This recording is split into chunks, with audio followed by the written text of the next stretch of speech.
जैसा कि हम लोग जानते हैं कि पहले पिछले क्लास में हम लोग, ठीक है,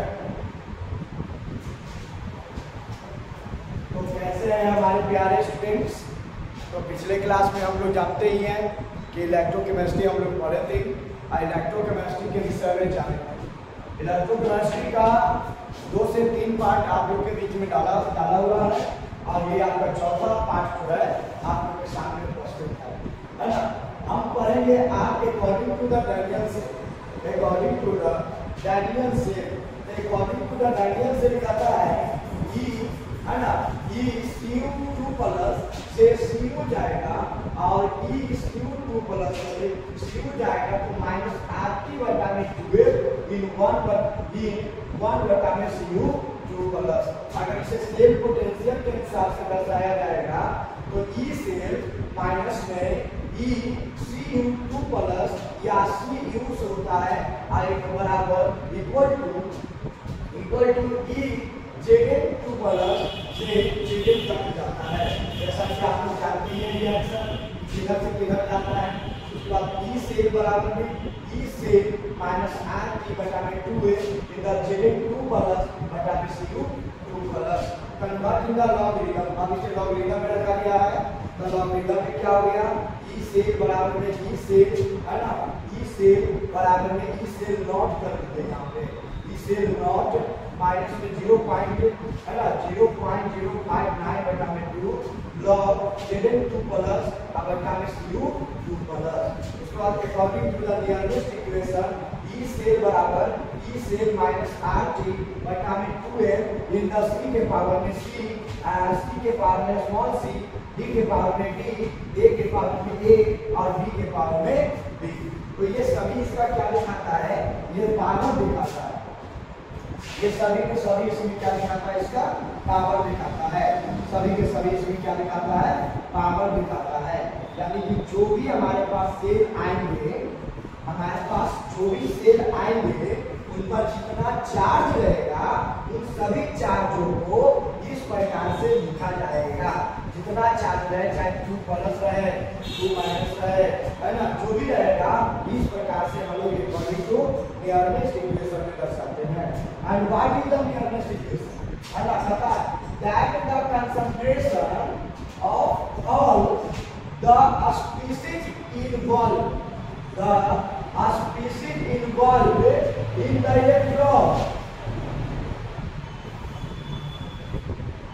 electron reaction is used with the equation of nearness in the reference of cell reaction। यह एक प्रकार के नियरेस्ट इक्वेशन सेल रिएक्शन के जैसा होता है और सेल रिएक्शन के ऊपर नियरेस्ट नाम का वैज्ञानिक ने अपना एक समीकरण दिया जिसका नाम क्या हो गया, नियरेस्ट समीकरण हो गया। तो यह याद कर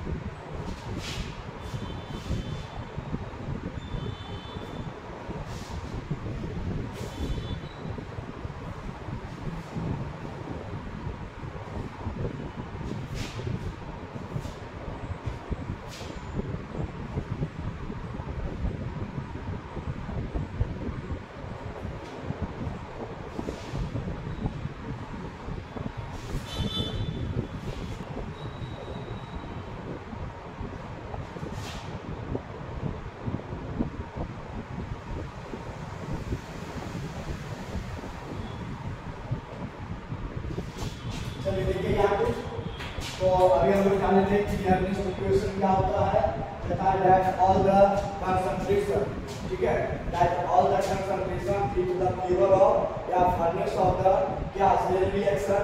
और सेल रिएक्शन किस पर डिपेंड करता है, सेल पर डिपेंड करता है। तो नियरेस्ट इक्वेशन का संबंध क्या है देखिएगा। तो मान के चलिए कि a में m के पावर में n प्लस, यानी कोई m जो है मेटल है, m जो है मेटल है, एलिमेंट है और इसका चार्ज है n पर। तो जब ये प्लस रहेगा तो इलेक्ट्रॉन का क्या करेगा, त्याग करेगा, तो ये एक्वस से सॉलिड बन जाएगा, ठीक है। अब ये ई का निकालते हैं, ई से यानी इलेक्ट्रॉनिक से निकालते हैं इसका, m प्लस से m जाता है मालूम ही है, और g से mn प्लस जाएगा, से m निकलेगा माइनस r बटा में mn m बटा में क्या mn plus concentration of solid a, ठीक है।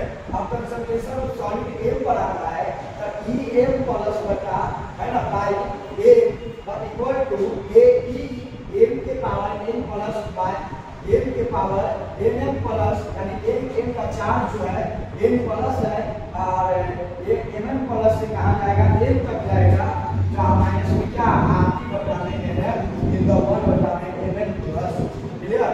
r क्या है r क्या है रेट कांस्टेंट, t क्या है टेंपरेचर इन केल्विन, उसके बाद n क्या है नंबर ऑफ मोल्स, और f क्या है फैराडे कांस्टेंट। फैराडे कांस्टेंट कितना होता है 96,500 है ना coulomb mole inverse, coulomb mole inverse होता है। ओके चलिए अब इसके आगे हम लोग चलते हैं।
चलिए देखिएगा इधर, जैसा कि अभी आप लोग देख लिए नियरनेट इक्वेशन, नियरनेट इक्वेशन क्या होता था कि अपना करंट को पास करने के लिए चार्ज को ब्रेक करता था, आयन ब्रेक करके जो प्लस चार्ज रहता था वो गेन कर देता था, जो एक्वस में रहता था वो चला जाता था, है ना।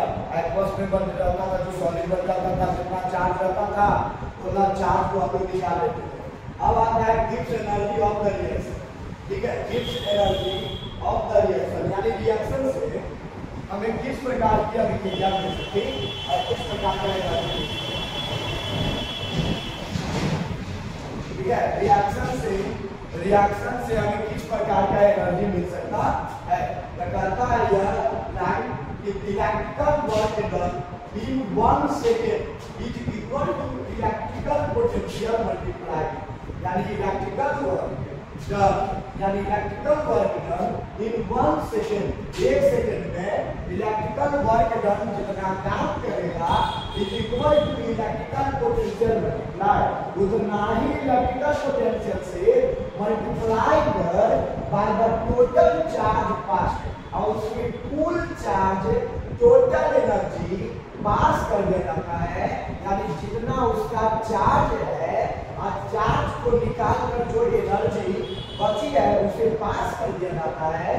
If we want to obtain maximum work, है ना, और वह अपने आप को अधिक से अधिक काम को करना चाहता है, और गैल्वेनिक सेल देता चार्ज है टू बी द पास्ट बस, और यह गैल्वेनिक सेल में अपने चार्ज को वापस उसी दिशा में गमन कर देता है, भेज देता है, तब वो हमारा Gibbs energy of the reaction में आता है। गिब्स ऑफ एनर्जी को हीट ऑफ जी से दर्शाते हैं, यानी it is denoted by heat of G equal to minus NF E से, NF E से इसका योग यानी number of moles finite constant I for electronic cell electron cell, ठीक है। ये अब इसका एक उदाहरण दिया हुआ है, ये उदाहरण होता है एग्जांपल, ठीक है। ये एग्जांपल हो गया, Zn सॉलिड है लेकिन Zn2 प्लस यहाँ गया है, ठीक है। उसके बाद Cu2 प्लस से Cu गया है, आप देख सकते हैं कि ये एक्वस में है, जो सॉलिड बन गया है, यह जो सॉलिड है वो एक्वस में बन गया है। क्योंकि कहता है क्या कि जब हमें चार्ज निकालना होगा तो सबसे पहले सॉलिड से उसे ब्रेक करके एक्वस में परिवर्तन करना होगा। ठीक है, तो यह एक्वस में परिवर्तन कर दिया है and 2Zn plus 2Cu2 plus से हीट करेगा तो 2Zn2 प्लस 2Cu सॉलिड बना देगा। अब heat of Rg minus 4Fe से और E से बराबर माइनस E से और heat of G naught minus RT in the केवोड कांस्टेंट। R क्या है? फाइनाइटेज नंबर। यहाँ दो क्या है? जैसे आपके पास Cu से Cu2 प्लस गया तो ये दो बार, अभी Zn से Zn2 प्लस गया तो ये दो बार, तो दो कितना बार? 4 बार और एक साइड का प्रोडक्ट 2 बार तो 2 दूनी 4 और E से equal to minus RT in the K। R कौन? Rate constant, T for temperature और K for constant. Okay,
gives energy of the electrolysis हम लोग पढ़ चुके हैं।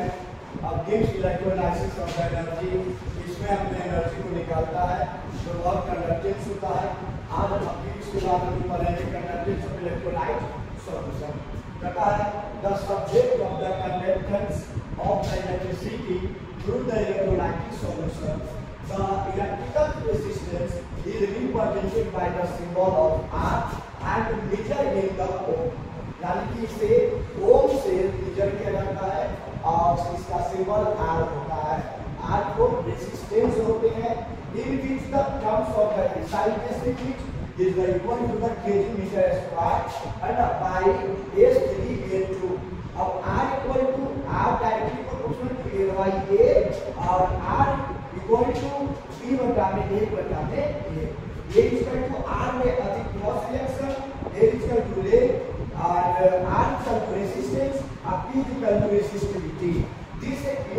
of the resistance R is called the conductance G.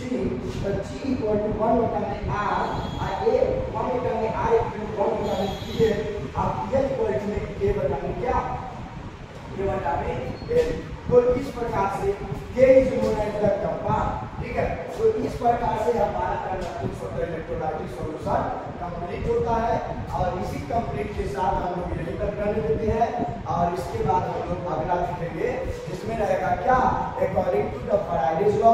What is the Faraday's law, है ना, how to use it Faraday's law and how to work in the electrolytic cell Faraday's law.